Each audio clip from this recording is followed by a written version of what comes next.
Bonjour, alors on passe à la vidéo numéro... Oui, en fait ça correspond au chapitre 4, donc je vais l'appeler la vidéo numéro 4. La vidéo précédente c'était 2 et 3. Écoutez, je vais pas tout recommencer, hein. J'ai mis 2 et 3 ensemble, parce que le 3 c'était l'étude des interactions. Ok, donc la vidéo numéro 4, hein, ce sera sur les 4 interactions fondamentales de la nature. C'est un chapitre qui est extrêmement important, plus pour votre culture générale que pour la préparation de l'examen, parce que à part sur l'interaction gravitationnelle, je ne vais pas pouvoir beaucoup vous interroger là-dessus, et puis l'interaction gravitationnelle, on la voit après. Okay. Ce que j'aimerais que vous reteniez de ce chapitre, c'est que dans la nature, il existe 4 forces. 4 forces qu'on connaît, 4 interactions qu'on connaît. Okay. Il y en a probablement d'autres qu'on n'a pas encore détectées. Il y a notamment pas mal de gens qui pensent qu'une 5e force devrait exister dans l'univers, dans ce qu'on appelle l'énergie noire, c'est-à-dire qu'il y a une grande partie de la masse de l'univers qu'on ne voit pas. Hein. On observe 5% de la masse de l'univers à peu près. Le reste, on ne sait pas ce que c'est, on ne sait pas de quoi c'est fait. Okay. Et comme l'univers est en expansion et que cette expansion s'accélère, c'est une chose qu'on n'arrive pas à s'expliquer, parce que si la force dominante dans l'univers était la gravitation, ben, au plus l'accélération serait nulle, c'est-à-dire que l'univers augmenterait de taille, mais il augmenterait pas de plus en plus vite.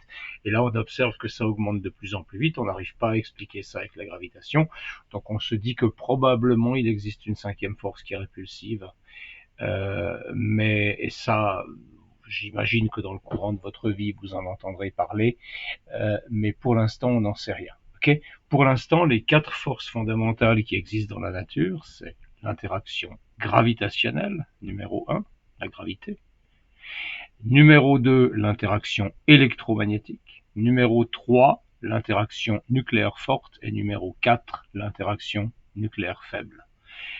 Alors, l'interaction gravitationnelle, c'est celle, on va commencer par ça, c'est celle à laquelle on est sensible et on peut la sentir. C'est pas si vous prenez votre bras et que vous le laissez tomber, eh bien votre bras il tombe parce qu'il y a une force qui l'attire vers le bas. Cette force qui l'attire vers le bas, c'est la force gravitationnelle.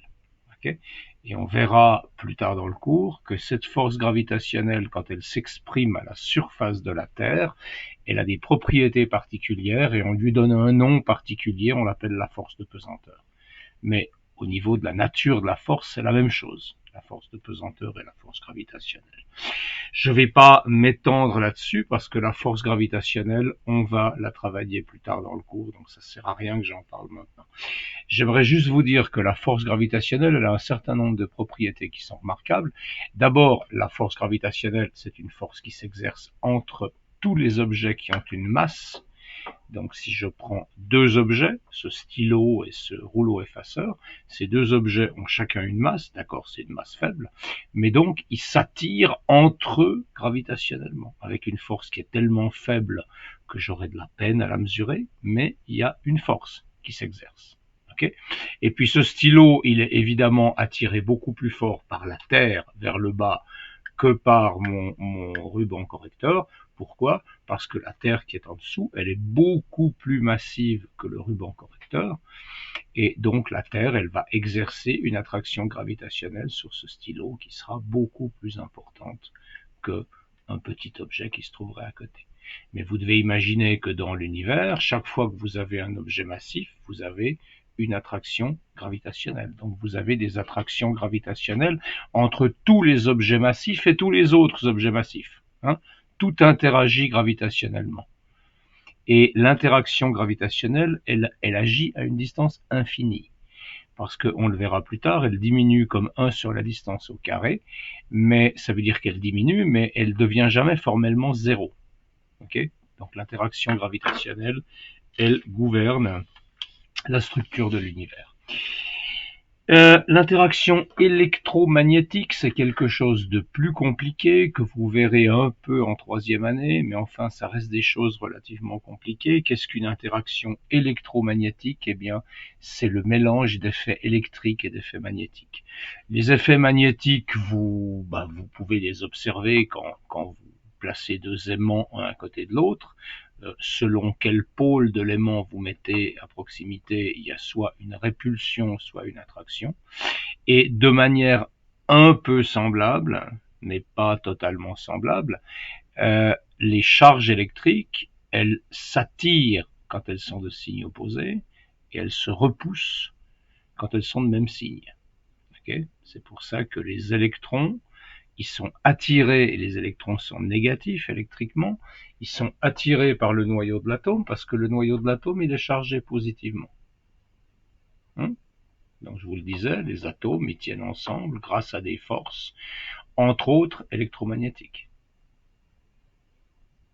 Donc tout le fonctionnement de la matière, toute l'étude de la structure de la matière, c'est une étude des effets de la force électromagnétique. Tous les objets, s'ils ont des propriétés, ces propriétés-là sont dues à la manière dont les briques fondamentales de ces objets, c'est-à-dire les molécules des atomes, interagissent entre eux et ils interagissent de manière électromagnétique. Donc c'est une force extrêmement importante et nos corps entiers sont des machines électromagnétiques. Quand un muscle se tend pour exercer une force, eh bien, vous avez dans le muscle, vous avez des fibres. Ces fibres s'interpénètrent, donc elles font que le muscle se raccourcit. Et comme les fibres s'interpénètrent, c'est ça qui fait que le muscle grossit aussi quand il est tendu, parce que le volume du muscle est constant. Et donc ces fibres qui s'interpénètrent, eh bien, c'est le résultat de forces électromagnétiques qui s'exercent entre les molécules, entre les substances qui constituent ces fibres. Mais le fonctionnement du cerveau, c'est la même histoire. Le fonctionnement du cerveau, c'est essentiellement des neurones qui communiquent à travers des axones. Et puis au bout des axones, vous avez des espèces de petites poches dans lesquelles sont libérés ce qu'on appelle des neurotransmetteurs, qui sont des substances chimiques. Eh bien, la libération de substances chimiques est un phénomène électromagnétique. L'absorption de substances chimiques par l'axone qui est en face de cette terminaison, c'est aussi un phénomène électromagnétique. Donc notre cerveau est une machine électromagnétique. Alors évidemment, on fait des modèles du cerveau qui ne sont pas basés sur la force électromagnétique parce que on ne sait pas faire un modèle complet du cerveau basé sur la force électromagnétique. Donc on fait des modèles du cerveau un peu plus globaux, où on considère comme éléments fondamentaux du cerveau les neurones, par exemple, plutôt que les atomes et les molécules qui expliquent l'interaction entre les neurones. Parce que c'est extrêmement compliqué de faire un modèle du cerveau. Le cerveau, c'est probablement la machine la plus compliquée de l'univers, à moins qu'il existe des gens plus intelligents que nous ailleurs, ce qui ne serait pas étonnant. Mais bref, la force électromagnétique, c'est la force qui est fondamentale pour tout ce qui est structure de la matière et pour tout ce qui est vie aussi. C'est la force, c'est l'interaction de la vie, l'interaction électromagnétique. Un autre effet de l'interaction électromagnétique à grande distance, c'est la lumière. La lumière est un phénomène électromagnétique. Okay? Alors la relation entre l'électromagnétisme de la matière et l'électromagnétisme de la lumière, il n'est pas évident. Mais disons, si vous cherchez les effets à longue distance de l'interaction électromagnétique, eh bien, c'est la lumière et toutes les ondes qui sont semblables à la lumière, c'est-à-dire les rayons X, les rayons gamma, les rayons ultraviolets, les rayons infrarouges, les ondes radio, etc. Tout ce que j'ai cité là, ce sont des ondes électromagnétiques. Simplement, la lumière, ce sont les ondes électromagnétiques que nos yeux sont capables de détecter. Nos yeux ne sont pas capables de détecter les infrarouges, Les infrarouges, c'est ce qu'on utilise à la cafétéria pour tenir des plats au chaud, hein. Il y a des lampes à infrarouge au-dessus des plats, vous avez peut-être vu. Les ondes radio, ce sont aussi des ondes électromagnétiques de même nature que la lumière, mais d'énergie plus faible. Nous n'avons pas de récepteur pour les ondes électromagnétiques, donc on n'y est pas sensible. On n'a que nos yeux qui sont sensibles à la lumière, hein. Et puis, vous avez dans les ondes électromagnétiques à plus haute fréquence et plus haute énergie, vous avez les rayons ultraviolets. Vous savez que les rayons ultraviolets, ça peut être dangereux. Si vous restez une journée à la plage sans vous protéger, vous serez brûlé le soir. Et puis, si vous allez chercher des rayons plus intenses que les rayons ultraviolets, vous allez arriver aux rayons X. Les rayons X étant plus intenses, ils sont capables de traverser notre corps entier. Et donc, ils sont absorbés de manière différente par les os et les tissus mous, et par les différents tissus mous. Et donc, quand on fait passer des rayons X à travers notre corps et qu'on met une plaque photographique derrière, eh bien, on peut révéler de cette manière les structures internes du corps. Ça, c'est la base de la radiographie. Et puis, si vous allez chercher des rayons électromagnétiques qui sont extrêmement intenses, ce sont les rayons gamma. Alors, les rayons gamma, c'est une des formes de radioactivité. Quand vous prenez un matériau radioactif, il rayonne entre autres des rayons gamma qui sont les plus dangereux. Et puis, vous avez aussi des rayons gamma qui sont produits par des sources astrophysiques, des sources dans l'univers. Vous avez des objets dans l'univers qui émettent des rayons gamma. Et ces rayons gamma, ce sont donc des grains d'énergie à très très haute énergie qui arrivent vers la Terre et qui heureusement se désintègrent en haute altitude dans l'atmosphère, enfin au début de l'atmosphère, ce qui fait que sur Terre, vous avez une espèce de douche de particules qui se propage, mais on n'a pas sur Terre le rayon gamma à haute énergie qui nous touche. Heureusement, on est protégé par l'atmosphère et par le champ magnétique terrestre. Okay, mais les rayons gamma, il y en a dans l'espace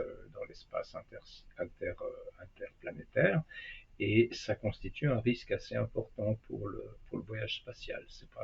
L'espace, c'est pas un endroit qui est forcément tranquille, hein. C'est un endroit où il y a toutes sortes de choses qui se promènent, dont des rayonnements à haute énergie. Alors là, vous avez une illustration de ce qu'on appelle le spectre électromagnétique. Vous voyez que sur cette image, vous avez ici une échelle qui est la fréquence. Okay. Alors, si vous partez à la fréquence 0, ben là, vous êtes dans le domaine des ondes radio, etc. Ok. Et puis, si vous allez, c'est écrit tellement petit que j'ai de la peine à voir. Voilà. Donc ici, vous avez les ondes radio dans les basses fréquences, hein. Vous savez, par exemple, que si vous écoutez une radio sur la FM, vous êtes dans des fréquences entre 90 et 105 mégahertz. Mégahertz, c'est des millions de hertz. Donc ce sont des fréquences qui varient environ une centaine de millions de fois par seconde. Ce sont des ondes radio.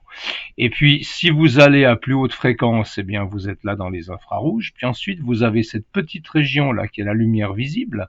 La lumière visible, enfin non, pardon, c'est la région là. La lumière visible, elle commence au rouge, qui est la fréquence la plus basse. Puis quand la fréquence augmente, ben ça tire vers le bleu. Ok. Et après, vous avez, au-delà de l'infrarouge, vous avez les ultraviolets. Et après les ultraviolets, vous avez les rayons gamma, qui sont les rayons de haute énergie. Donc tout ça, ce sont des ondes électromagnétiques et ça ne se distingue que par leur énergie ou par leur fréquence. Bon voilà, après vous avez deux autres interactions auxquelles nous ne sommes pas sensibles, on s'en rend pas compte, mais ce sont des interactions qui sont fondamentales, sans lesquelles rien n'existerait. Parce que ces interactions, elles agissent essentiellement au niveau du noyau de l'atome. Okay. Alors vous avez ce qu'on appelle l'interaction nucléaire forte. Alors elle est nucléaire, comme son nom l'indique. Nucléaire, ça veut dire qu'elle agit au niveau du noyau. Okay. Pourquoi est-ce qu'elle est forte? Parce qu'elle a une intensité qui est très forte, mais elle a des caractéristiques particulières, cette interaction forte. Elle a la caractéristique de garder les particules dans le noyau, donc les protons et les neutrons dans le noyau, et ces particules, Dans le noyau, elles sont relativement libres, mais si elles essayent de partir du noyau, là, il y a une force très intense qui les retient. On appelle ça un effet de confinement. Okay. Et en fait, cette force entre les protons et les neutrons, c'est une force résiduelle de la force qui forme les protons et les neutrons eux-mêmes. Et les protons et les neutrons sont constitués de quarks. Et la force forte, c'est la force qui lie les quarks ensemble. Et puis comme elle lie les quarks ensemble, il y a un peu de cette force qui déborde autour des protons et des neutrons pour tenir les protons et les neutrons ensemble. Hein.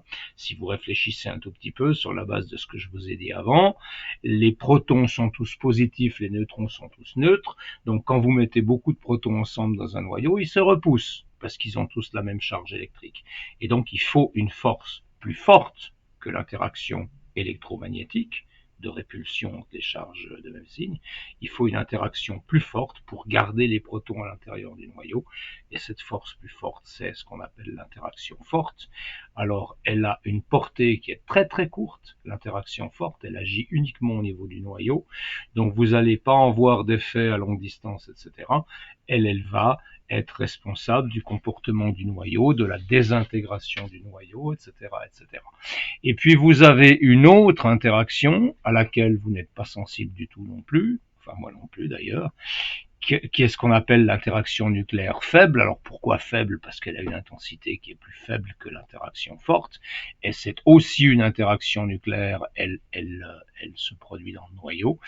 Et essentiellement, qu'est-ce qu'elle fait cette interaction faible? Elle transforme des neutrons en protons ou des protons en neutrons.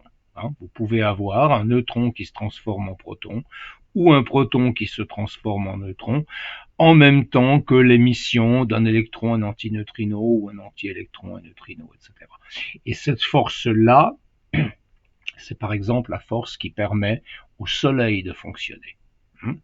Donc on n'y est pas sensible, mais sans cette force-là, il n'y aurait pas d'étoiles, et sans étoiles, il n'y aurait pas d'énergie, il n'y aurait pas de vie. Okay.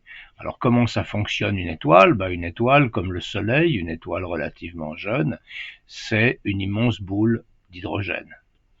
Okay. Une étoile, c'est principalement constitué d'hydrogène, et puis d'autres atomes plus lourds qui traînaient dans le milieu où s'est formée l'étoile. Et cet hydrogène, qu'est-ce qu'il fait? Il fait ce qu'on appelle une fusion thermonucléaire. C'est-à-dire que vous avez un processus, alors là je vous le simplifie, vous avez un processus par lequel, in fine, parce que c'est plus détaillé que ça en réalité, in fine, 4 atomes d'hydrogène vont former un atome d'hélium, et cette réaction-là, c'est une réaction qui produit de l'énergie. Ça, c'est ce qu'on appelle la fusion thermonucléaire. Fusion, parce que vous avez 4 atomes qui fusionnent ensemble pour en donner un seul, et puis thermonucléaire, parce que c'est une réaction qui se produit à très haute température. Alors dans le Soleil, elle se produit à 15 millions de degrés, et un peu moins. La température au centre du Soleil, c'est 15 millions. Et puis cette réaction-là, on essaye de la reproduire sur Terre dans ce qu'on appelle des tokamaks, des machines qui essayent de reproduire cette réaction sur Terre, et ça nous donnerait une source d'énergie absolument illimitée et peu polluante. Donc on essaye de faire ça sur Terre, mais sur Terre, comme on n'a pas la même pression qu'au centre du Soleil, on est obligé de monter à des températures plus élevées, qui sont de l'ordre de 100 millions à 150 millions de degrés. Donc à 100 millions de degrés, l'agitation thermique est telle que ces atomes d'hydrogène, ils sont très très très agités, donc ils se rentrent dedans, et puis quand ils se rentrent dedans, ils peuvent fusionner, c'est pour ça que ça se passe à très haute température. Alors, comprenons ça un peu mieux, un atome d'hydrogène, c'est quoi? Un atome d'hydrogène, c'est un proton avec un électron qui tourne autour. Le proton est positif, l'électron est négatif. Quand vous êtes à très très haute température et que tous ces atomes d'hydrogène vibrent de manière très très importante, les électrons, ils se détachent. Les électrons, on s'en fiche. Quand on est à très haute température, on est dans ce qu'on appelle un plasma. Donc vous avez des protons, des électrons qui sont plus liés entre eux, qui se promènent. Alors les électrons, je vous disais, on s'en fiche. Par contre, les protons, qu'est-ce qu'ils vont faire? Ils vont se lier. Okay. Donc si on prend 4 atomes d'hydrogène, on va finir avec 4 protons liés ensemble. Okay, mais ce qu'on veut, c'est former un atome d'hélium. Enfin, ce qui se passe, c'est que la fusion thermonucléaire forme des atomes d'hélium, et les atomes d'hélium, c'est alors, je vais faire les protons en noir, parce que c'est un peu l'habitude. Ok, un atome d'hélium, c'est quoi? Un atome d'hélium, c'est 2 protons et 2 neutrons. Ok, l'hélium, il a un Z de 2, un A de 4, donc c'est 2 protons, 2 neutrons. Alors, si vous voulez passer de là à là, eh bien, vous devez avoir 2 protons qui se transforment en neutrons. Et c'est là qu'intervient l'interaction faible. C'est elle qui permet la transformation des neutrons en protons. Ok? Et donc, l'interaction faible est capitale pour le fonctionnement du Soleil, et donc elle est capitale pour la vie. Là, vous avez un tableau résumé. Okay. Si vous regardez les intensités, vous voyez que l'interaction forte est de très loin la plus intense, suivie par l'interaction électromagnétique qui est 100 fois plus faible dans des conditions comparables qui ne sont pas précisées dans ce tableau. L'interaction faible, c'est 100 000 fois plus faible, et l'interaction gravitationnelle, c'est 10 puissance 39 fois plus faible que ces forces-là. Entre quoi elles ont lieu, ces interactions? L'interaction forte, elle a lieu entre les quarks et les hadrons. Les hadrons, c'est par définition, toutes les particules qui sont sensibles à l'interaction forte, donc en particulier le proton et le neutron. L'interaction électromagnétique, elle s'exerce entre toutes les particules chargées électriquement, et en particulier entre les particules électriques en mouvement, parce que quand vous avez une particule électrique en mouvement, vous avez formation d'un champ magnétique, etc., etc. L'interaction faible, elle se produit entre électrons, neutrinos et puis protons-neutrons, si vous voulez, qui sont faits de quarks. Une autre chose qui est importante, c'est la portée. Okay, vous voyez que l'interaction forte, elle a une portée très faible, 10 puissance moins 15 mètres, et l'interaction faible, 10 puissance moins 18 mètres. Donc, comme je vous le disais, ces deux interactions-là, elles ne se voient pas en dehors du noyau. Okay, on voit les effets en termes de produits de désintégration, etc., mais on ne voit pas d'effet de la force en dehors du noyau. Alors que les deux interactions électromagnétiques et gravitationnelles, elles ont une portée infinie. Hein? Donc au niveau de l'univers, c'est ces forces-là qui vont être des forces importantes. Les forces fortes et faibles, elles s'assurent de l'existence des noyaux des atomes, donc de l'existence des atomes, donc de l'existence de toute la matière. S'il n'y avait pas ces forces-là, il n'y aurait pas d'atomes, il n'y aurait rien. On ne serait pas là. Et puis voilà, ça je vais pas insister là-dessus. Donc ce chapitre-là, très honnêtement, je peux pas vous interroger dessus parce que c'est des choses qui sont beaucoup plus compliquées que ce que je vous explique là. L'interaction forte, c'est des trucs qu'on étudie en 4e année à l'Uni. Et encore, ok, pas forcément.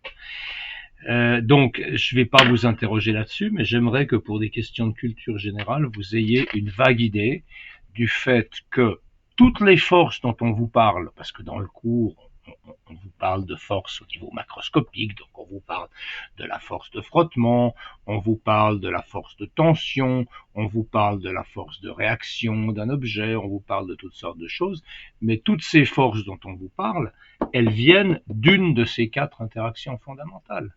Par exemple, la force de frottement, c'est un phénomène électromagnétique. Vous avez deux surfaces qui frottent l'une contre l'autre, donc vous avez les couches électroniques des atomes qui se trouvent sur les surfaces qui interagissent, c'est un phénomène électromagnétique. La force de frottement est un phénomène électromagnétique. Okay. La force de réaction d'une table, c'est aussi une force électromagnétique. Parce que si mon objet, je le pose là et qu'il tient là, okay, s'il tient là, s'il y a une force de réaction, c'est parce que ce qu'il y a sous le stylo, ça a une structure rigide. Hein, c'est parce que ma table, elle est rigide que le stylo passe pas à travers. Mais pourquoi est-ce qu'elle est rigide, ma table? Ma table, elle est rigide parce que il y a des forces qui maintiennent les atomes et les molécules qui forment le bois de cette table, qui les maintiennent ensemble. Ok? Donc la force de réaction, si vous voulez aller chercher à quelle interaction fondamentale elle est liée, bien la force de soutien, je l'ai appelée de force de soutien, elle est liée à l'interaction électromagnétique. Voilà.